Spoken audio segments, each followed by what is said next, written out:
The Michael Berry Show. We had a story earlier, a few days ago, about what was described as a ding-dong ditch situation, where folks run up and knock on the door and run away. Except in this case, it was an 11-year-old who did it, and as he was fleeing the home, the homeowner shot and killed him. Now, there's a lot of discussion about what is the proper, proportionate response to such a thing. And there will be much made of the fact that he was running away instead of toward. There are many officer-involved shootings where, for instance, someone runs at a cop with a knife, cop draws, and he turns back. There's a lot that goes into this training. Adrenaline is pumping. You've got to rely on your training. But even the best, Tom Brady threw interceptions. He skipped balls to receivers. No matter how many passes you've thrown with people pulling all over you, it's still a very intense moment. Now, let me offer as a side note, I don't believe all of these are truly knock and run, because there are a lot of videos that they take themselves and post, little idiots, where they go up and kick on the door, and if it opens, they run in and steal everything they can. If it doesn't open, they run off. So that way, when they're caught, oh, we're just playing ding-dong ditch. Oh, you crazy kids. Y'all don't do that anymore. That's not actually what they were doing. And the media is all too ready to make a George Floyd situation. But I reached out to my folks at Byrna because one of the things I am a believer in is your own self-protection. My brother was a cop. You know this. I love cops. Big supporter of cops. They're not all perfect, but neither is Congress. Neither is your company. Neither is the clergy. Most of them are doing a good job for the right reasons and making a difference.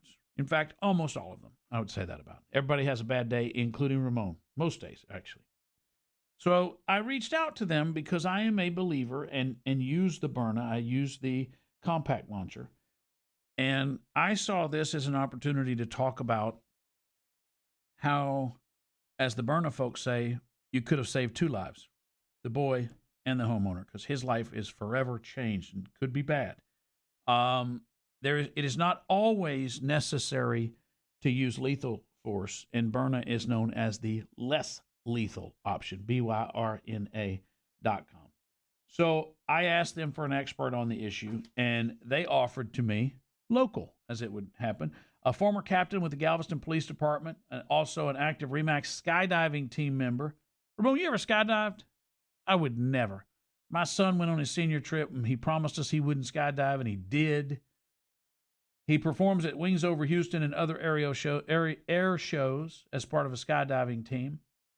He is now with Byrna while continuing to fly and skydive, and he's a spokesman for national media outlets. You may have seen him or heard him talking about active shooter topics and the occasions where a less lethal option could save not only that of the person that's killed, but the person who pulls the trigger. John Schirard, welcome to the Michael Berry Show. Hey, thanks for having me. That's quite the introduction. I appreciate it. Would you like me to go on? Are there more things you'd like me to offer? No, not at all. That Is there anything about you that would surprise me? Like, do you have a tattoo on your face? Do you have an earring? I do not. No, I try to maintain a clear appearance. 20 years in law enforcement will do that to you. So, did you set the record at Ball High School for the 40-yard dash for a white boy? Tell me something about you that's interesting that I wouldn't expect. I did not. I'm also a corporate jet pilot. So part of my part-time gig is. So we made it 57 seconds before you told us he was a pilot. Usually, it normally gets in there within that first minute. Yeah, exactly. Are you I from had to Galveston? get in there somewhere. No, I'm actually from the Metroplex area. So I'm actually from Dallas, and moved down to start working down in Galveston PD back in 2004. What brought you to Galveston PD? A job more than anything else. Really? Was Wiley the chief then? Who was the chief back then? No, that was Kenneth Mack. Kenneth Mack was the chief back then. A great chief. Loved working for him. He hired me and gave me an opportunity, and try to make him proud every day. How long were you Galveston PD? I was there till 2020. I actually left in 2020, and then that's when I took over, or actually was hired by Byrna to create the law enforcement division over there with a couple other guys. So I met the Byrna guys because they were on the border. Now sheriff, Hmm. then constable Jimmy Fullen was Yep. taking PTO and going down to the border and working from the border. And he and they connected, and they said, "Hey, do you know a guy that's down there? We're talking. We want to have him as one of our national spokesmen." And his name is Michael Berry, and he says Michael Berry's a very dear friend. I know him extraordinarily well. I've protected his family over the years. I've known Jimmy a very long time. Tell me, do you live on the island now? I don't. I'm actually up in League City, so about halfway between the island and Houston. Right on. And you're not going to hem and haw. You're going to pick one and one and one only. You get one Okay. meal today. You haven't eaten all day. It's 7 p.m. Where are you eating in Galveston? Ooh, Yagas, hands down, Yagas. every Oh, time. Yagas, best wow. selection, great atmosphere, love the owners. Yeah, definitely. They they have been a sponsor of the show just kind of seasonally when they have events coming up, and I don't Sure. do less than a year. I don't agree to that because then you too much cycle, and I think it confuses listeners. Sure. Oh, sure. But I've made probably three exceptions in 20 years, and they are one of them because I think they do such a good job. I think they're so good. They're great for Galveston, but they're really good for the Strand. They bring a lot of energy Yeah, down there. and they do a lot of philanthropy down in Galveston as well. I mean, Hmm. they're heavily involved in the community, and that just just really have that Galveston vibe down there. My kids are 18 and 19 now, so we don't get to do it as much. But we wore that L.A. Kings or La Kings, however you pronounce it, across the street. Hmm. We wore that place out when they were kids. We'd go in and watch that big guy that looks like the guy in One Flew Over the Cuckoo's Nest, the big Indian guy that makes the taffy. Oh, that was a treat. All right, we'll talk to John Schirard about Byrna and less lethal force and the case of the Ding Dong Ditch where the kid had to be killed recently. Coming up. Because at Photomat, your photo matters. Josh, are you a Hank Jr. fan? Oh, absolutely. I'm from Texas. Got to be. Well, you say that. There's a lot of these Yankees that have moved in from Dallas. You know what I mean? It's very Gotta true. be careful with these I carpetbaggers. I originally when I moved down to Houston, they called me Yankee because I was north of I-10. So Well, that's exactly how we view it. Yes, of course. Yeah, you got to be careful. These people in the woodlands moving in and trying to change everything. So, so you know the Ding Dong Ditch story. They told me Yep. the Byrna folks told me you were perfectly well aware of the case and everything related to it. How is that? How is the result different in that situation if the fella has an option other than his firearm? A lot of people, when we look at shootings throughout the country, and this is on the civilian side, it's also on the law enforcement side as well.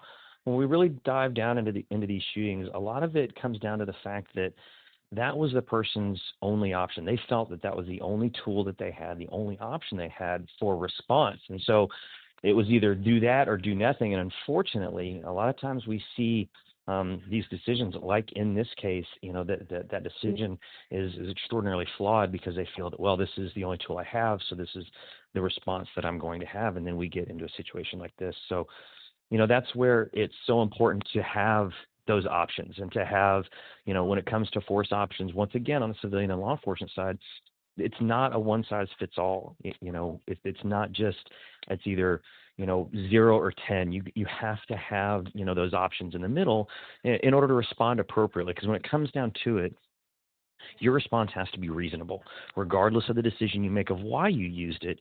It has to be reasonable. Now, in this case, we're looking at why he may have used it. And you brought up a very good point in the beginning of the show, and it's, he doesn't know what's going on. He may not know that they're playing a game of Ding Dong Ditch, and he may err on the side of caution. But once again, even if he did, that response still has to be reasonable. And I think we can all agree that in this particular case, it was not reasonable.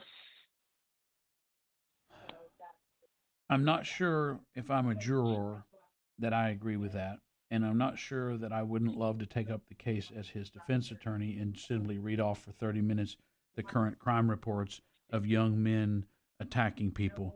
But I agree with you that if the fella had it all to do over again, I can guarantee you he'd rather, if Josh Schirard were handing him a Byrna pistol or a Byrna launcher or a Smith and Wesson, he'd shoot the Byrna. I feel certain of that fact. Um, I understand you're a career law enforcement officer. If I was having this conversation with my late brother, who was as well, he would have taken your position as well. You deal with it all day, every day. I don't.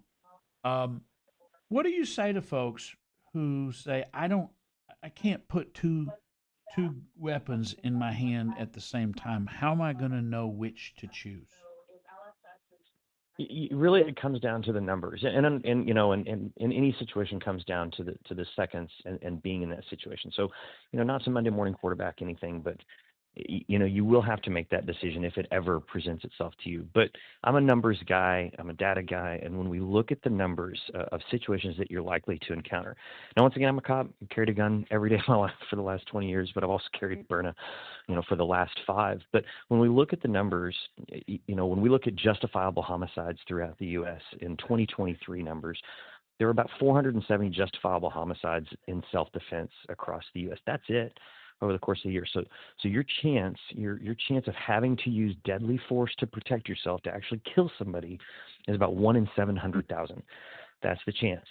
Now, when we looked at victimization or violent crime victimization rates throughout the U.S. in the same year, your chance of being a victim of violent crime is about 1 in 270. So your chance of having to defend yourself in some other way aside from the use of lethal force is orders of magnitude greater than your chance of actually having to kill someone in order to defend yourself. Now, I do not want people to think that I'm here to replace a gun. I'm a staunch supporter of the Second Amendment. Like I said, carry a gun every day. I'm definitely I'd rather have and not need than need not have guy.